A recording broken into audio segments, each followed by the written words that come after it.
All right, let's jump right in. We're about to unpack one of the oldest and honestly one of the most powerful ideas for understanding yourself. It's straight out of Plato's masterpiece, The Republic, and it's basically a blueprint for taking a good, hard look at what's going on inside your own soul. So it all kicks off with this massive question, one that feels, well, almost impossible to answer. I mean, forget about courts and laws for a second. How do you find justice inside yourself? What does it even mean for you as a person to be just? Is it just about, following the rules, being a nice person? Or is there something way deeper going on? And this is where Plato's answer gets really interesting and kind of weird. His big idea, which he puts in the mouth of his teacher Socrates, is totally counterintuitive.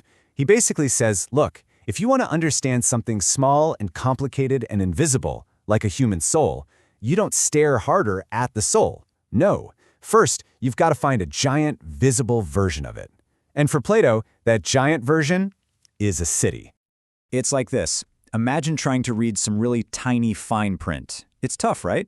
But what if you could blow that same text up onto a giant billboard? Suddenly it's easy to read. Once you see the big version, you understand the small one. And that's exactly the idea here. The city is the billboard, the magnifying glass for figuring out what's written inside each of us. And hey, this isn't just us reading into it thousands of years later. Socrates lays out the entire game plan himself, right there in the text. He says, let's figure out what justice looks like in a whole city first, where it's big and obvious. And then, once we've spotted it there, we can zoom back in and see how it works inside a person. So you might be wondering, why go through this whole complicated city-building exercise? Well, it's because Socrates was up against some really tough arguments. I mean, some seriously cynical and tempting ideas about what justice actually is. He had to prove that being a good person is genuinely good for you, and not just some nice-sounding story that weak people tell themselves. He's basically facing a two-front war. On one side, you've got this guy, the cynic Thrasymachus, who pretty much crashes the party and shouts that justice is a sham. It's just the advantage of the stronger, a tool the powerful use to keep everyone else in line. Then, on the other side, you've got the skeptic, Glaucon, and his argument is maybe even more chilling. He says, come on, nobody actually wants to be just. We only act that way because we're scared of the consequences.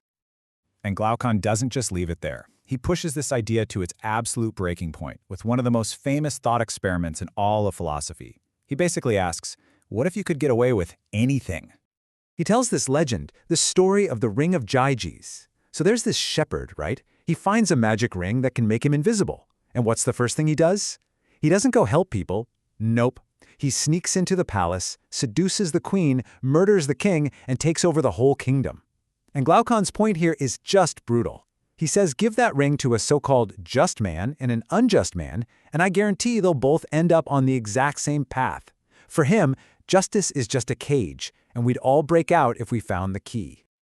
Okay, so how do you even begin to argue against that, to prove Glaucon wrong? To show that justice is worth having for its own sake, even if you were totally invisible? Socrates launches this massive project. He says, all right, let's build a city, not with bricks and mortar, but right here, in our conversation. A city in speech. And he starts from square one, like the absolute basics. Why do people even form cities in the first place? The answer is simple. None of us can do it all alone. I need things from you, you need things from me. We're not self-sufficient. So a city is born out of simple mutual need. So this first attempt at a city is super simple. Socrates calls it the healthy city. It's got only the bare essentials. Farmers for food, builders for shelter, weavers for clothes. Everyone has one job that they're naturally good at, and they all cooperate. It's peaceful, it's efficient, and let's be honest, it's kind of boring. And Glaucon immediately jumps in. He calls it a city for pigs. He's like, people want more than just bread and water. They want couches and art and good food. They want luxuries. And Socrates is like, okay, fair enough. So he agrees to expand the city to include all these desires. This new version he calls the feverish or luxurious city. And all of a sudden, everything changes. The city explodes with new jobs. Now you need artists and chefs, perfume makers, and you definitely need more doctors to deal with all the rich food. The city just swells with all these new professions, driven by these endless desires. And to feed that growing appetite, the city needs more land, more resources, more of everything. And this leads to one single unavoidable outcome. When a city's wants become bigger than its own backyard, it's going to have to start taking land from its neighbors. And that means only one thing: war. So if you have war, you need soldiers. But Socrates says you can't just have part-time soldiers. You need a whole new class of people, a professional warrior class. He calls the guardians.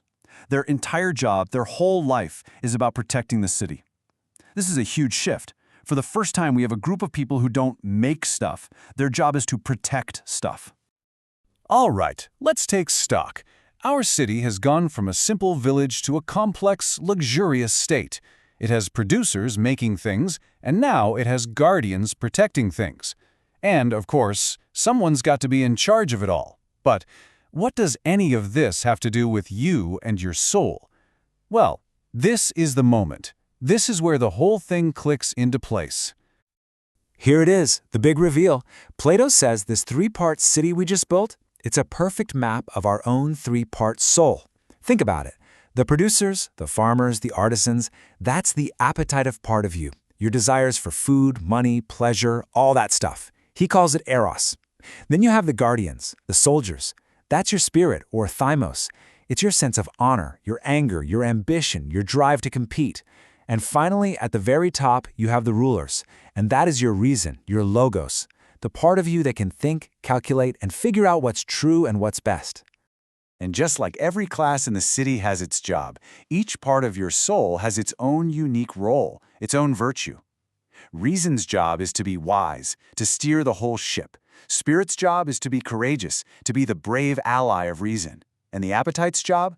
Their virtue is moderation. They have to learn to keep their desires in check and not try to take over everything.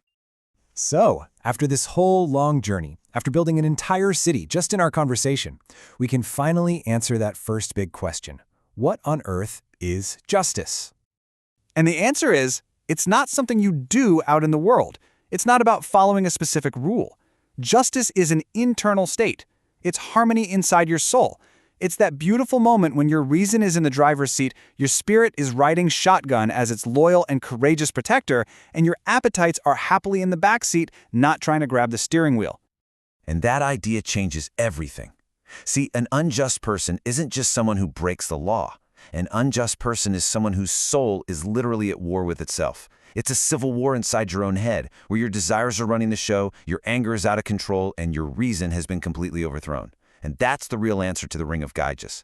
The shepherd, even when he became king, was miserable because his soul was a complete mess, a chaotic tyranny. So in the end, justice is just minding your own business, but on the inside. It's when every part of you sticks to its own job and doesn't try to do the work of the other parts. Plato's words for it are when, quote, each of the elements internal to his soul performs its proper function. In other words, justice isn't about being good, it's about being psychologically healthy. Which brings this whole 2,400-year-old idea right back to you right now. If your soul really is a kind of city, with these three different forces all pulling in different directions, your desires, your ambition, your reason, it leaves you with a pretty serious question to ask yourself. Take a look inside. Who's in charge of your city?